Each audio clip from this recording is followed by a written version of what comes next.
میں تو امتی ہوں اس کام کا حق یہ ہے کہ اس کام کے ساتھ کسی کام کو نہ جوڑا جائے،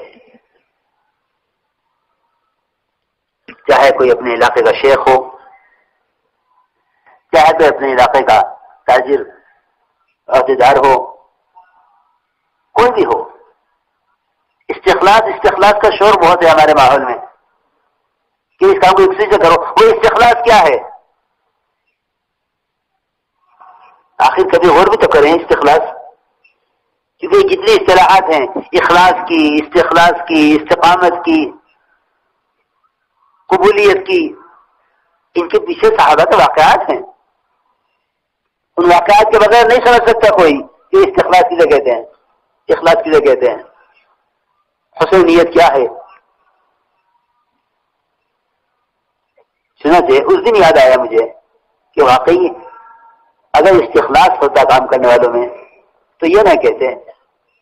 اور یہ بات پرانی کی نہیں رہی اب، بلکہ عمومی جماعتوں میں بھی یہ شکایت ہونے لگی ہے کہ ہمارا رخ فلاں جگہ کا بنا دو۔ کیوں؟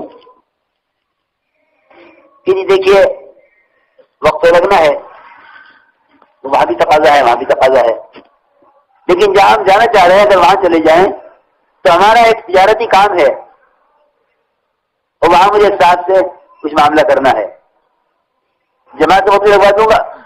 اب تو بھی کیا وجہ سے مشورے میں تو اب یہ تقاضے آنے لگے ہیں کہ جی ہمارے بھائی عبداللہ صاحب ہیں، ان کو بھیج دیجیے، کیونکہ ان کو وہاں ایک اپنا امتحان دینا ہے، اس میں صبح سے شام تک کا کام ہے کچھ دیر کا، اور جماعت کے یہی ترجمان ہیں اور کوئی لے جانے والا ہے نہیں، مجبوری ہے، لہٰذا یہ جائیں گے تھوڑی دیر کے لیے کر کے آ جائیں گے۔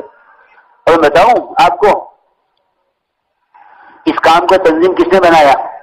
اس کام کو تنظیم بنایا ہے کالجوں، یونیورسٹیوں اور پروفیشنل لوگوں نے۔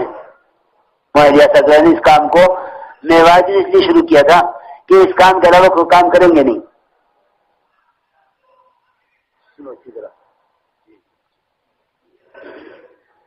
اس کام کو تنظیم بنایا ہے انتظامی لائن کے لوگوں نے۔ میں نے پوچھا مولانا صاحب حضرت والے سے کہ حضرت کیا دفتری چیزیں لگا سکتے ہیں؟ کیا دفتری سروزہ لگا سکتے ہیں؟ کہ نہیں لگا سکتے۔ کیا نہیں حضرت ان کے لیے تو کوئی گنجائش نکالنی پڑے گی، کیونکہ دعوت کا کام تو سب کے لیے ہے، جو سب کے لیے ہے تو ہر ایک کی رعایت کرنی چاہیے۔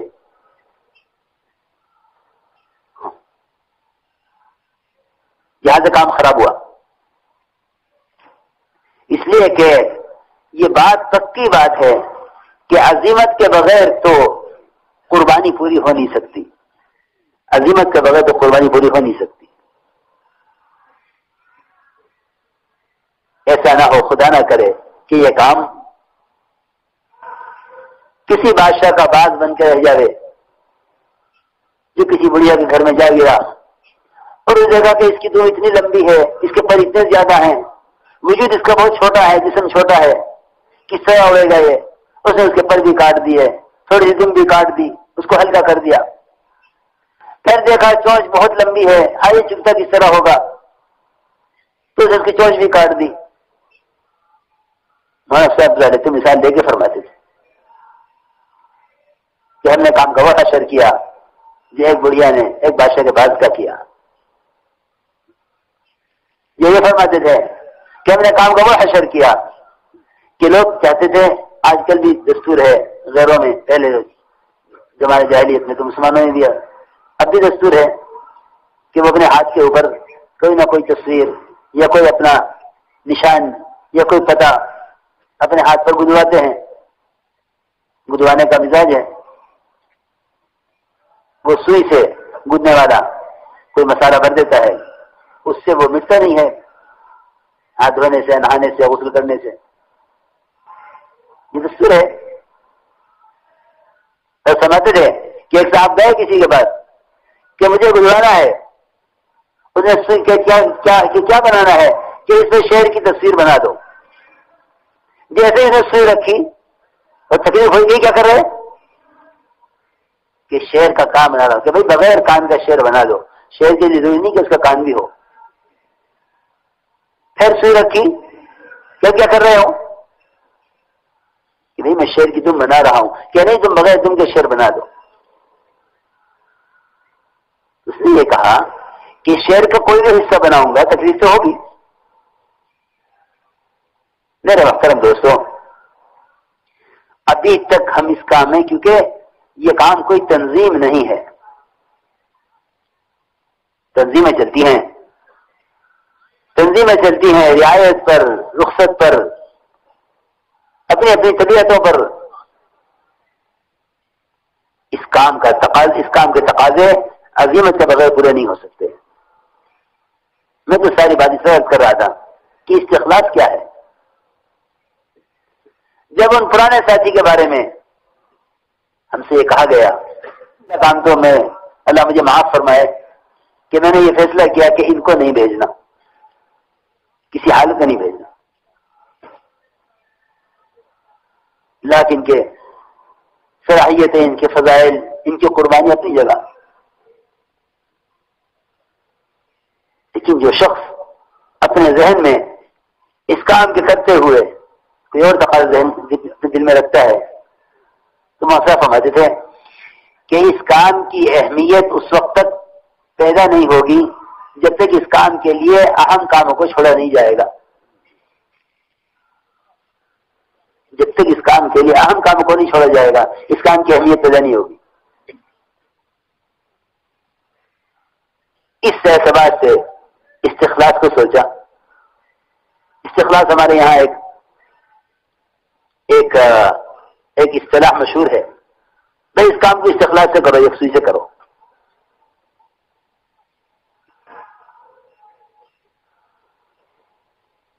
دیکھو غور سے سنو، میں نے عرض کیا ایک اخلاص کہ اللہ نیتوں کو دیکھیں گے، لا ينظر الى صوركم، اللہ تمہاری شکل نہیں دیکھیں گے کہ تمہارا حسن جمال، کہ تمہارے حسن جمال سے تمہارا عمل قبول ہو جائے۔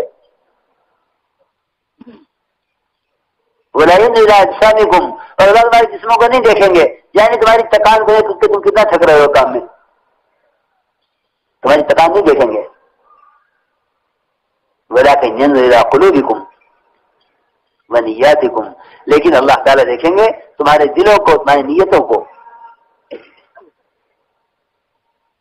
اس لیے میرے محترم دوستو، میں نے چند باتیں عرض کی ہیں، اطاعت، اخلاص اور استخلاص، کہ اپنے آپ کو اللہ کے یہاں قبول کرواؤ۔ اس کام کے ساتھ، اس کام کے ذریعے سے اپنی تربیت اور اصلاح کا ایسا یقین ہو، ایسا یقین ہو، ہائے اصل میں اب تک ہمارے دلوں میں یہ بات اتری نہیں ہے، مجھے نظر نہیں آتی، صاف بات ہے۔ جب میں کسی کام کا سنتا ہوں نا کہ ہاں بھائی یہ بھی ایک کام ہے، میں فوراً سمجھ لیتا ہوں کہ ابھی اس کا دل اس کام کے ذریعے اللہ کے قرب کے یقین سے خالی ہے۔ دیکھو میری آپ سے درخواست ہے، وہاں لیاسا کے ملفوظات خوب یاد کیا کرو اور خوب پڑھا کرو اور خوب بیان کیا کرو۔ میرے کو ایسا یقین تھا اس کام پر، حضرت نے فرمایا کہ دعوت اللہ سے بڑھ کر اللہ کے قرب کا کوئی ذریعہ نہیں ہے۔ وہ قرب ہمیں محسوس کیوں نہیں ہوتا؟ دو وجہ سے نہیں ہوتا۔ ایک تو اس لیے محسوس نہیں ہوتا کہ ہماری محنت اور دعوت اور نقل و حرکت دوسروں کے لیے ہو گئی ہے، کیونکہ جب کام کرنے پرانے ہو جاتے ہیں تو پھر ان کی محنت دوسروں کے لیے ہو جاتی ہے۔ یہ جماعت لے کر جانی ہے، ان کو گشت کرانا ہے، ان کا متکلم بننا، ہاں مجھے تقریر کرنی آتی ہے، مجھے بنائیے متکلم،